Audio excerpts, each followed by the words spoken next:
no rádio.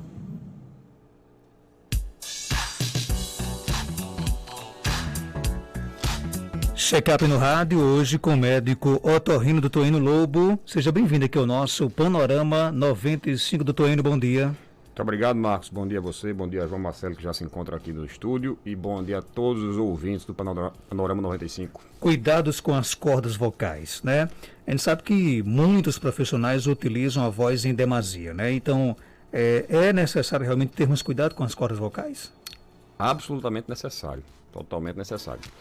A laringe, que é o nosso órgão fonatório, é um órgão muito sensível. As cordas vocais, como são mais conhecidas, ou pregas vocais, que é a nomenclatura mais adequada, é a parte mais importante desse órgão e, consequentemente, é mais sensível também, é mais susceptível a problemas decorrentes do abuso vocal, principalmente. Então, como é que funciona esse mecanismo? A gente imagine aí que você, cada um que estiver em casa, pega junte os dois dedos indicadores, afasta os dois dedos e vai formar um V. Afasta a ponta dos dois dedos e vai formar um V. Esse é o formato de quem olha a laringe de cima. As cordas vocais ficam nessa posição quando estão em repouso. Quando a gente faz uma inspiração forçada, quer dizer, respira forçadamente puxando o ar para dentro, ela vai abrir mais ainda esse espaço entre as cordas vocais. Quando a gente fala, é o contrário. A corda vocal, a prega vocal, ela toca uma na outra. O ideal, o movimento perfeito para que isso ocorra é que esse toque seja em toda a extensão da prega vocal. Do começo até o fim ela se tocando, tá certo? Não é para deixar nenhuma brecha entre as duas pregas vocais. Então esse é o movimento ideal para a gente falar. Algumas pessoas têm dificuldade em fazer esse movimento perfeito. Elas podem usar mais uma parte da musculatura da laringe em detrimento da outra. Então o que acontece? Termina ficando às vezes um espaço entre as duas cordas vocais, que chama-se fenda. A fenda, quando a pessoa não abusa da voz, é considerado um evento fisiológico, não vai atrapalhar, só se a pessoa começar a forçar a voz. Então, para as pessoas que usam profissionalmente a voz, que abusam realmente do uso vocal, há uma tendência muito maior de que essa fenda, esse espaço que ocorre em algumas pessoas, cause problemas, cause disfonia, cause rouquidão, alteração na voz, tá certo? Então o que acontece? A laringe da gente ela não é preparada para trabalhar o dia inteiro. Todo animal, ele tem o seu aparelho fonatório, praticamente quase todo, só que quase todos eles usam pouco, porque não é para você estar falando como o humano o dia inteiro, não é para um cavalo estar relinchando o dia inteiro, não é para um boi estar mugindo o dia inteiro, e por aí vai. Então a gente usa quando necessário. No ser humano, isso terminou sendo necessário como profissão em algumas pessoas. É o seu caso, de muitos profissionais do rádio, é o caso de alguns cantores, é o caso de professores, principalmente. Esses profissionais, o ideal, conduta ideal, vai começar na profissão, faz uma avaliação laringológica, quer dizer, vai ao otorrino, faz uma laringoscopia, vê como é esse movimento, se tem alguma imperfeição. E se houver alguma imperfeição nesse movimento, procurar corrigir isso antes de surgirem problemas, através de fonoterapia. Fonoterapia é uma espécie de fisioterapia da voz, são exercícios da voz que corrigem esses eventuais problemas, tá certo? Então, isso seria o ideal. Poucas vezes realizado, poucos profissionais fazem isso. Muitas vezes, hoje a maioria dos concursos exigem uma laringoscopia como pré-requisito para o profissional ser admitido no emprego. Mas para quem usa a voz no seu trabalho, por exemplo?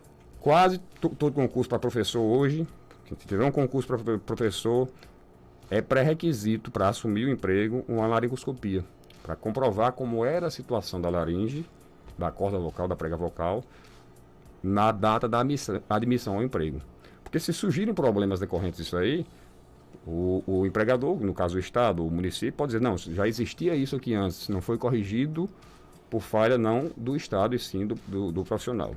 Então, hoje, a maioria dos empregos públicos faz essa pré-requisição, faz essa exigência como uma forma de admitir, entendeu?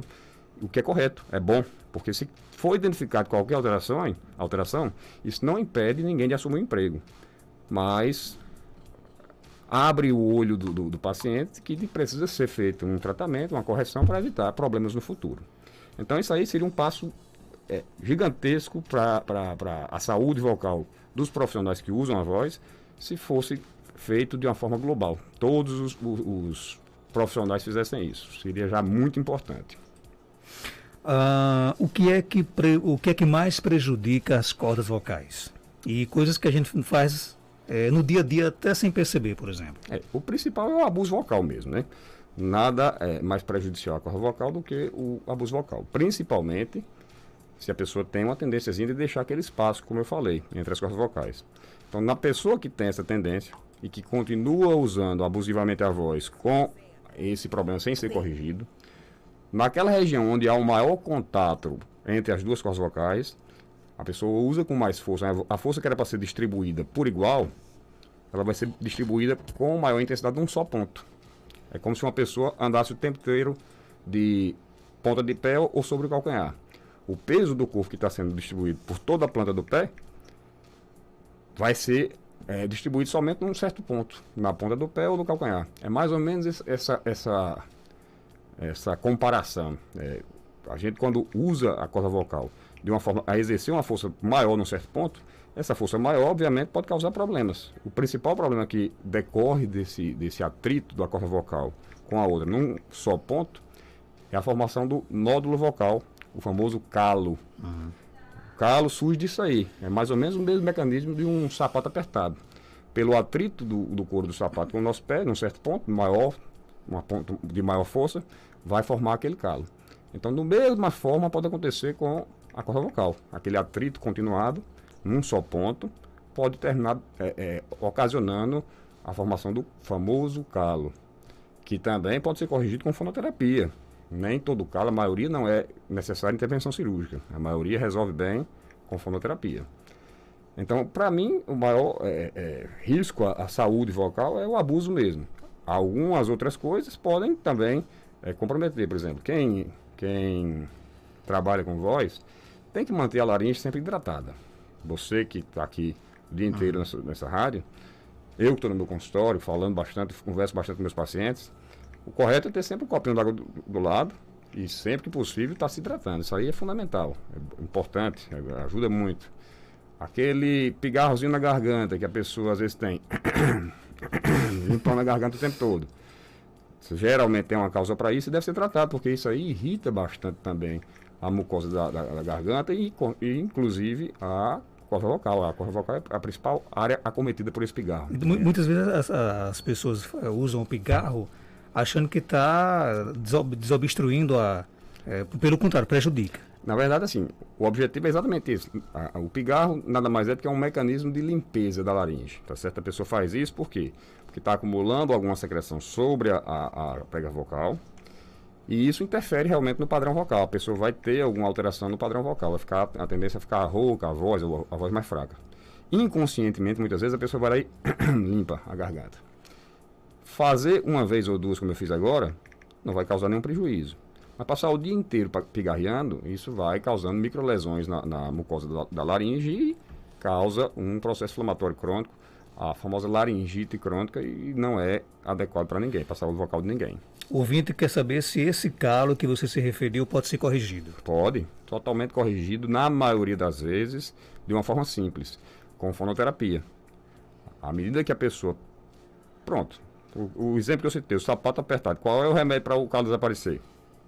Trocar o sapato, usar um sapato adequado, não é isso? Naturalmente o calo, na maioria das vezes, desaparece. Mesma coisa acontece com a laringe. Se a pessoa está exercendo uma força num só ponto da laringe, causou a formação do calo, à medida que essa pessoa for treinada a redistribuir essa força por igual em toda a extensão da laringe, aquela pressão vai parar de ser exercida num só ponto, vai ser exercida por igual e aquele calo por si só vai desaparecendo, através de fonoterapia. Quase 100% dos calos desaparecem dessa forma. Alguns, muito tempo, sem serem tratados, muito grandes, às vezes eles precisam de intervenção cirúrgica para retirar o calo, mas mesmo esses precisam também de fonoterapia para corrigir a causa base, para que não volte a acontecer o problema. Você acha que a maior dificuldade é a gente entender de que a voz, as cordas vocais também se cansam e esse descanso ele é importante? Por isso que eu disse que para todo profissional da voz, que usa profissionalmente a voz, deve ser feito um acompanhamento, uma avaliação otorrinolaringológica, laringoscopia. Se houver qualquer alteração, por mínima que seja, fazer acompanhamento fonoterápico. Eu acho até, minha opinião pessoal, que todo profissional da voz também deveria fazer uma avaliação com o fonoaudiólogo para fazer alguns exercícios de aquecimento, desaquecimento, exatamente para preparar a corda vocal para o trabalho e para o repouso. Quando você termina de trabalhar, existem exercícios para você preparar essa laringe para o repouso também. Então, isso deveria ser praxe.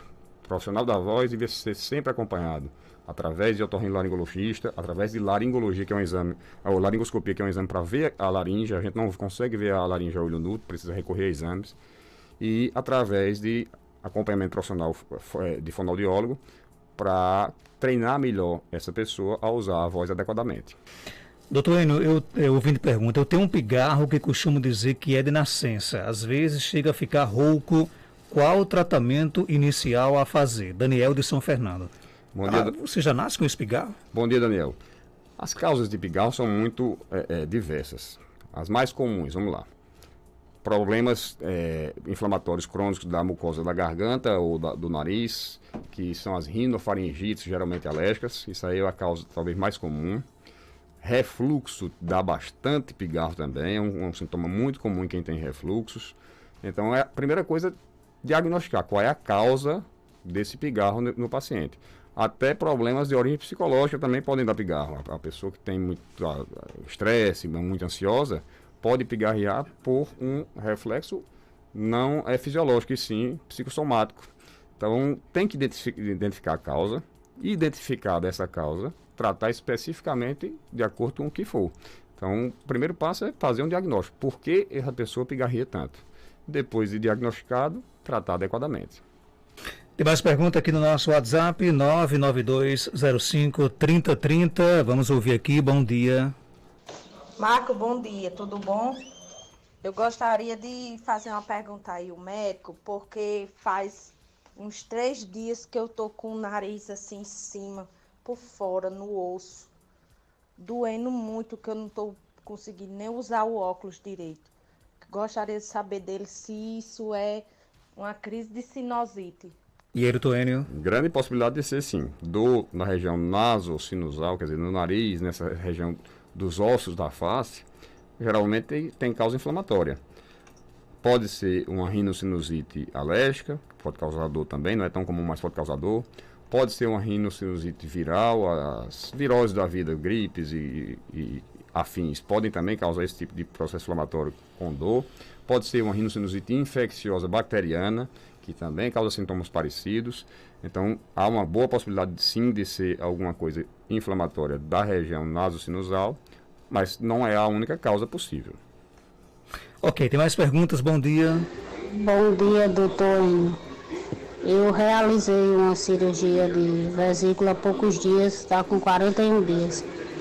Aí eu fiquei com uma tosse, de vez em quando é uma tosse seca, sem sair nada, assim, aquela sensação de muita coceira na garganta. Maria, Jardim Piranhas. E ele, Toênio? Bom dia, Maria. Eu não acredito que a tosse tenha relação direta com o procedimento cirúrgico. Provavelmente não tem relação direta. Pode até ter uma relação indireta.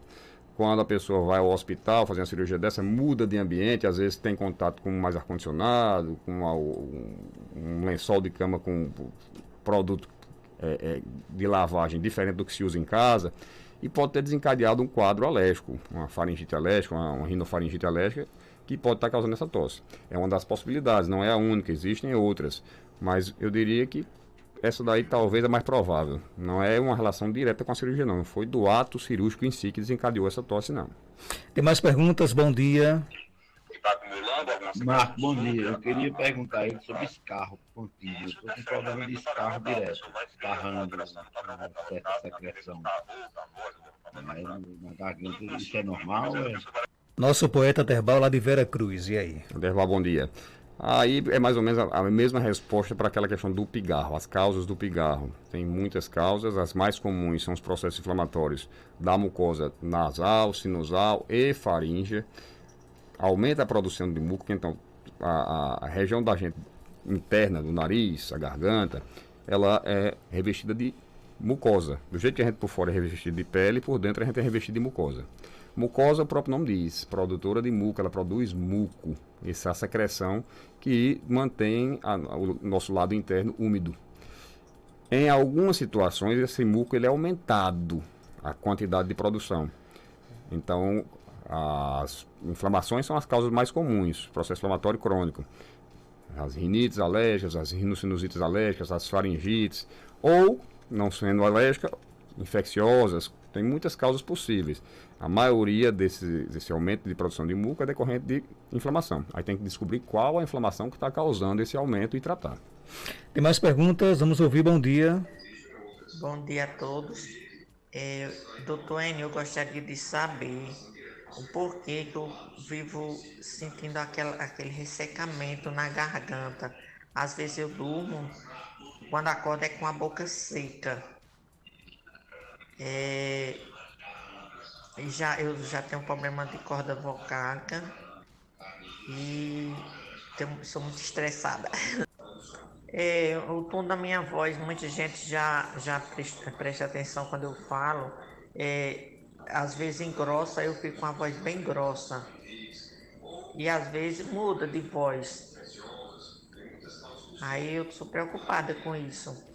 E aí, doutor Enio? Vamos lá, vamos por partes. Aí, pelo que eu entendi, são duas dúvidas que ela tem. Primeiro, a questão do ressecamento da garganta. O ressecamento das mucosas, ele tem, em primeiro lugar, a questão ambiental, que é importante. A gente mora numa região muito seca. Esse clima muito seco, por si só, já é suficiente para ressecar. Mucosa de boca, mucosa de garganta. E alguns fatores podem contribuir para aumentar esse ressecamento. Vamos lá. A idade do paciente, o paciente quando vai ficando mais velho vai produzindo menos muco e tem tendência a ter um maior ressecamento nas mucosas. A ingestão de líquidos, a pessoa que ingeste muito líquido vai ter uma menor tendência e o contrário é verdadeiro. Quando a pessoa ingere menos líquido vai ter uma maior tendência de ressecamento. A respiração bucal, a pessoa tem que respirar pelo nariz. O nariz tem 3 funções: aquecer, umedecer, purificar o ar. À medida que se respira pela boca, perde-se essas 3 funções e o ar vai ser mais frio, mais seco e mais impuro e, consequentemente, vai ressecar mais ainda. O uso de ar-condicionado também contribui bastante, o uso de ventilador também contribui bastante para esse ressecamento. Então, são fatores diversos que contribuem bastante para esse tipo de sintoma. Alguns medicamentos, principalmente psicotrópicos, ela disse aí que é meio estressada. Se ela tomar medicamento psicotrópico, assim, alguns podem também causar um aumento nesse ressecamento. Então, tem muitas causas a serem investigadas especificamente caso a caso. A questão da voz, a gente sempre orienta. Tem alteração de voz, tem rouquidão, tem algum problema, procurar fazer uma avaliação através de laringoscopia, aquele exame que eu falei há pouco tempo. Não se consegue ter ideia de como é o funcionamento de uma laringe sem que se realize esse exame. Então, o exame é feito exatamente para ver como é que está a situação da corda vocal, da prega vocal, que é o nome mais correto, e da laringe como um todo trabalhando, falando, ver se tem a movimentação perfeita ou não. Aí sim, teria como dar uma opinião do que é que está causando essas alterações vocais na paciente. Tem mais perguntas? Gostaria de saber se consumir uma água com pH abaixo de 7 pode ocasionar irritação na garganta. O ideal é que a água seja pH neutro.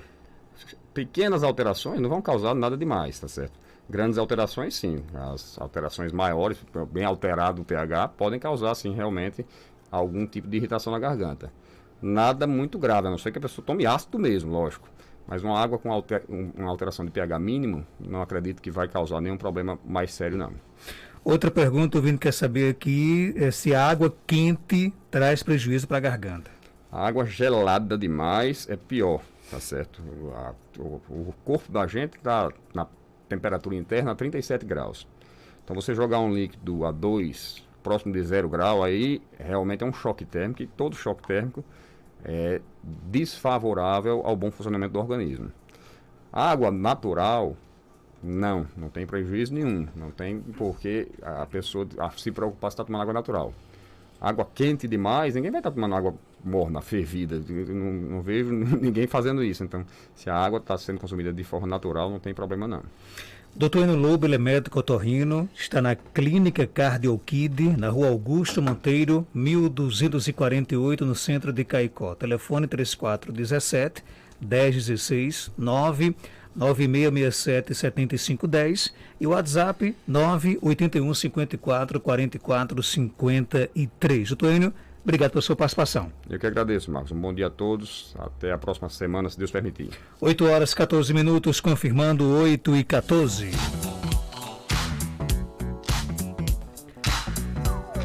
Olha, 8 horas 14 minutos, confirmando 8h14. Dizer, gente, que o preço médio do litro da gasolina no Rio Grande do Norte foi para R$ 7,22. Na semana encerrada em 6 de novembro, seguindo em mais de um mês de alta consecutiva. As informações divulgadas pela Agência Nacional do Petróleo, Biocombustível e Gás Natural indicam que a gasolina vendida aos condutores potiguares é mais cara do que a vendida em outros estados da região. A gasolina e o óleo diesel ficaram ainda mais caros nos postos na média nacional ao longo da última semana.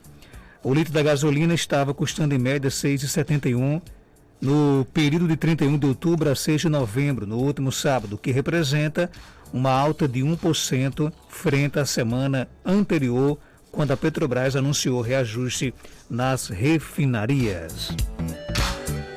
8 horas 15 minutos, chegando agora o hipnoterapeuta João Marcelo para